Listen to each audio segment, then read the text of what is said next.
कांग्रेस अध्यक्ष व पूर्व विधायक चौधरी उदय भान का होडल विधानसभा क्षेत्र के लोहिना व सेवली गांव के ग्रामीणों के द्वारा शानदार स्वागत किया गया। इस अवसर पर ग्रामीणों के द्वारा उनको बाइकों के जुलूस के साथ गांव में से ले जाया गया। लोहिया गांव में स्थित चौपाल पर पगड़ी बांधकर चौधरी उदय भान व उनके समर्थकों का भव्य स्वागत किया गया। इस अवसर पर लोहिना गांव के रणसीर, वीरपाल, रामवीर सहित सैकड़ों ग्रामीणों के द्वारा उनका स्वागत किया गया। सेवली गांव के सरपंच अशोक, धर्मवीर आदि के द्वारा उनका पगड़ी बांधकर व माला पहनाकर उनका भव्य स्वागत किया गया। इस अवसर पर ग्रामीणों को संबोधित करते हुए चौधरी उदय भान ने कहा कि हरियाणा प्रदेश कांग्रेस की जो उनकी जिम्मेदारी राहुल गांधी व सोनिया गांधी द्वारा चौधरी भूपेंद्र सिंह हुड्डा के आशीर्वाद से सौंपी गई है। अब होडल विधानसभा क्षेत्र के सभी नागरिकों का ये कर्तव्य है कि वे अपने आप को उदय भान बन करके आगामी लोकसभा व विधानसभा चुनावों में कांग्रेस पार्टी के लिए अधिक से अधिक मतदान करें। चौधरी उदय भान ने भाजपा पार्टी पर हमला बोलते हुए कहा कि भाजपा की केंद्र व हरियाणा सरकार द्वारा किसी भी वर्ग के हित के लिए कोई कार्य नहीं किए गए हैं। भाजपा पार्टी द्वारा किसानों, गरीबों, बुजुर्गों व व्यापारियों की हमेशा कमर तोड़ने का कार्य किया गया है। चौधरी उदय भान ने कहा कि हरियाणा में कांग्रेस पार्टी की सरकार बनने पर बुजुर्गों को 6,000 रुपये प्रति माह पेंशन, 300 यूनिट तक बिजली फ्री, पीले राशन कार्ड को बनाने, बुजुर्गों की पेंशन बहाल करने, गरीब के नागरिकों को 100-100 गज के प्लॉट आदि देने पर सुविधाएं प्रदान की जाएंगी। चौधरी उदय भान ने कहा कि भाजपा पार्टी के शासनकाल में बुजुर्गों की पेंशन काटने का कार्य किया गया है, वहीं गरीबों के पीले राशन कार्ड को काटने का कार्य भी किया गया है, जिस कारण से हरियाणा की जनता भाजपा पार्टी के खिलाफ में है और आगामी विधानसभा व लोकसभा चुनावों में कांग्रेस पार्टी के पक्ष में मतदान करेगी।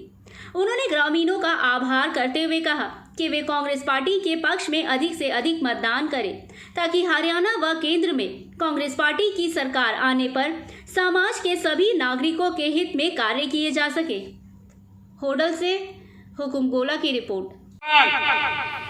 जब जाते हैं ओलंपिक में, एशियाड में, कॉमनवेल्थ गेमों में हिंदुस्तान से बाहर अपना खून पसीना बहा करके हिंदुस्तान का तिरंगा झंडा विदेश में लहराने का काम करते हैं। आधे से ज्यादा मेडल अकेले हरियाणा के हैं, बाकी वो सारा हिंदुस्तान है। ये हमारे घमंड की बात है। और आज ये बेशर्मी से कहते हैं, आज हमारी बेटियां, हमारे पहलवान, रोना आता है, दिल धड़कता है जब हमारी बेटियों का पुलिस के जूतों से उनको घसीटा जा रहा था, उनको नोचा जा रहा था, उनको बेइज्जत किया जा रहा था इस दिल्ली के अंदर। और यहाँ का राजा नरेंद्र मोदी अपना राज अभिषेक करा रहा था, राजा राज्य अभिषेक करा रहा था। 1 किलोमीटर पर हमारी बहनों की बेइज्जती हो रही थी, हमारी बेटियों की बेइज्जती की जा रही थी।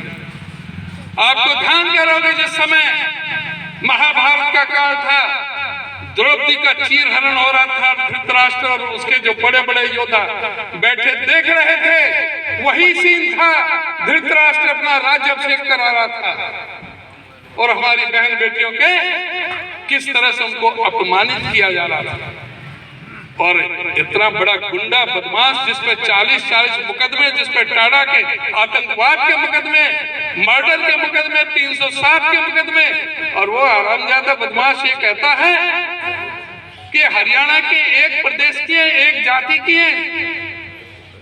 क्या इस बात का, अगर वो बेटी जाटों की है तो इसलिए उनको अपमानित किया जाए कि एक जाति की है? अबे तू ये बता कि तूने जो इन बेटियों के साथ जो दुष्कर्म करने का प्रयास किया, तेरी को हथकड़ी क्यों नहीं लगाई जा रही इस देश के अंदर? तुझे क्यों खुला छोड़ा जा रहा है? आज वो हमें यहाँ आकर के अपमानित करने का काम करे, हमारे प्रदेश को अपमानित करने का काम करता है। उसको आज ये सोचने की, देखने की जरूरत है। इस बात को देखें।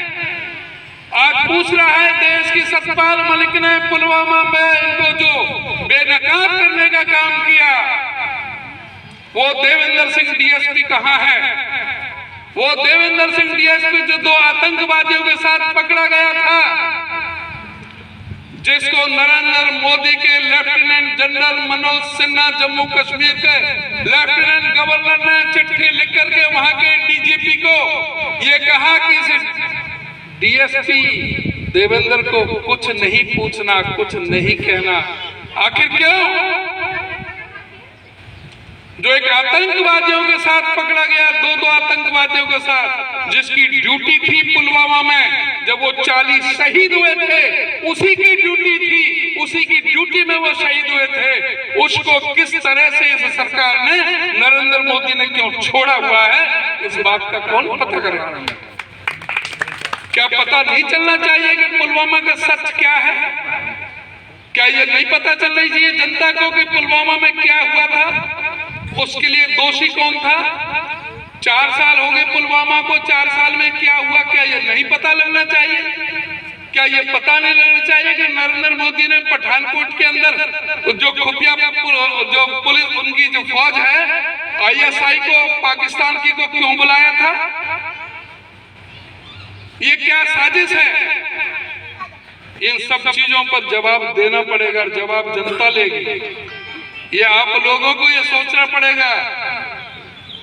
खट्टर का तो ठीक है कि वो जिस अहंकार में है, जिस भाषा का इस्तेमाल करता है, जिस तरह से जगह जगह उसने बेइज्जत किया है, जहां भी उन्होंने जनसंवाद, नाम तो जनसंवाद, मैंने कहा था पत्रकारों के बीच, पत्रकारों से भी, और मैंने अपने भाषणों में कई जगह, दूसरी जगह जनसंवाद का मुख्यमंत्री का जनसंवाद है।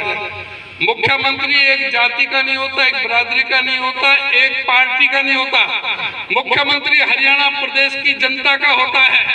उसमें कोई भी प्रदेश का नागरिक, चाहे वो किसी भी जाति धर्म का है, किसी भी राजनीतिक दल का है, वो उससे सवाल पूछ सकता है, वो अपनी पीड़ा रख सकता है, वो अपने इलाके की मांग रख सकता है। लेकिन ये कैसा मुख्यमंत्री जिसकी पहले तो पुलिस स्क्रूटनी करती है, भाई क्या पूछेगा, तू कौन सी पार्टी का, कौन से गांव का है, कौन सी बिरादरी का है, कौन से जुड़ा हुआ है, तेरा सवाल क्या है? पहले से स्क्रूटनी करी जाए, और जब वो जाए और अगर कोई गलती से पहुंच गया तो फिर उसको अपमानित होना पड़ता है। जैसे कि बंचारी में उठा लिया गया, जिस तरह से अपने गहलोत की और कोंडल वाले ने कह दी कि इनके घरों पर छापे मारे। ये मुख्यमंत्री का काम है, ये मुख्यमंत्री का काम है। एक महिला सरपंच ने अपनी इज्जत, अपनी चुनरी जो थी उसके पैरों में रख दी थी। ये मुख्यमंत्री का काम है कि एक महिला को किस तरह से अपमानित करके भगाया। ये मुख्यमंत्री का काम है कि कोई एक आदमी कोई सवाल उठा रहा था, पूछ रहा था, कह रहे थे ये विपक्ष का आदमी है, इसको जूते मारो, इनको बाहर ले जाओ। ये मुख्यमंत्री का काम है। कैसे पहले दरबार नहीं लगे मुख्यमंत्रियों को? ये मुख्यमंत्री कोई आता है तो उसको जनता उसको अपनी पीड़ा बताती है, उसने अपनी बातें रखती है, अपनी आवाज पहुंचाती है, अपनी मांग रखती है। लेकिन इसने सबको अपमानित करके भेजा, बेइज्जत करके भेजा। चांट में जो गया नहीं, चौपाल में नहीं चढ़ा। ये ऐसा मुख्यमंत्री जिससे कोई मतलब ही नहीं, जो ऊपर रनवा राज कर रहा, नीचे पनवा राज कर रहा, कोई मतलब ही ना कई चीज से। हर चीज के जो ना पूरी तरह से ऐसी स्थिति बना रखी है सारे प्रदेश में। इस सरकार को उखाड़ फेंकने का समय आ गया। हमारी पार्टी ने, हुड्डा साहब ने, हमने ये संकल्प लिया है कि जिन बुजुर्गों की 5 लाख लोगों की पेंशन काटी है, उनको ब्याज सहित हम पेंशन वापस देने का काम करेंगे। जिन 10 लाख लोगों के पीले राशन कार्ड काटे हैं, उनके पूरे पीले कार्ड दोबारा से बनाने का काम करेंगे। हमारी पार्टी ने संकल्प लिया है कि जो ओल्ड पेंशन स्कीम जो कर्मचारियों की है, उसको हम हरियाणा में भी लागू करेंगे, जिस तरह से हमने राजस्थान और हिमाचल में और कर्नाटक में और हमने छत्तीसगढ़ में लागू किया। हमारी पार्टी ने फैसला लिया है कि हर बुजुर्ग को जिस दिन हमारी सरकार बनेगी, उसके 1 महीने बाद जो पेंशन मिलेगी वो 6,000 रुपये बुढ़े को और 6,000 रुपये बुढ़िया को देने का काम करेंगे। हमारी पार्टी ने फैसला लिया है कि गरीबों को जिस तरह से हुड्डा साहब ने पहले 100 गज के प्लॉट देने का काम किया था, वो दोबारा से उस स्कीम लागू करेंगे।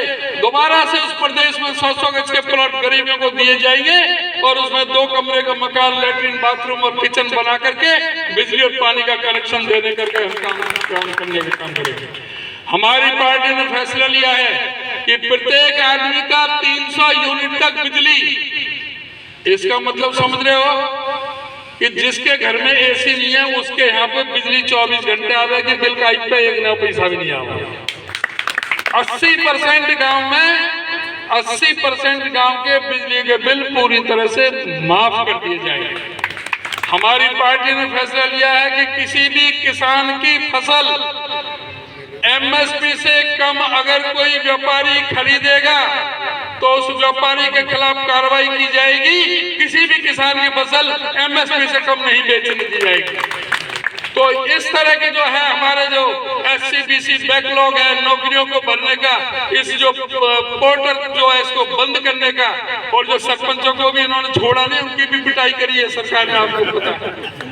उनको भी जो है सरपंचों को भी जो पूरा सम्मान जिस तरह से पहले था उसी तरह से या पोर्टल है सब जो खत्म करेंगे।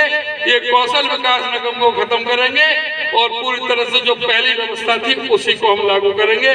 इन्हीं शब्दों के साथ में एक बार पुनः आप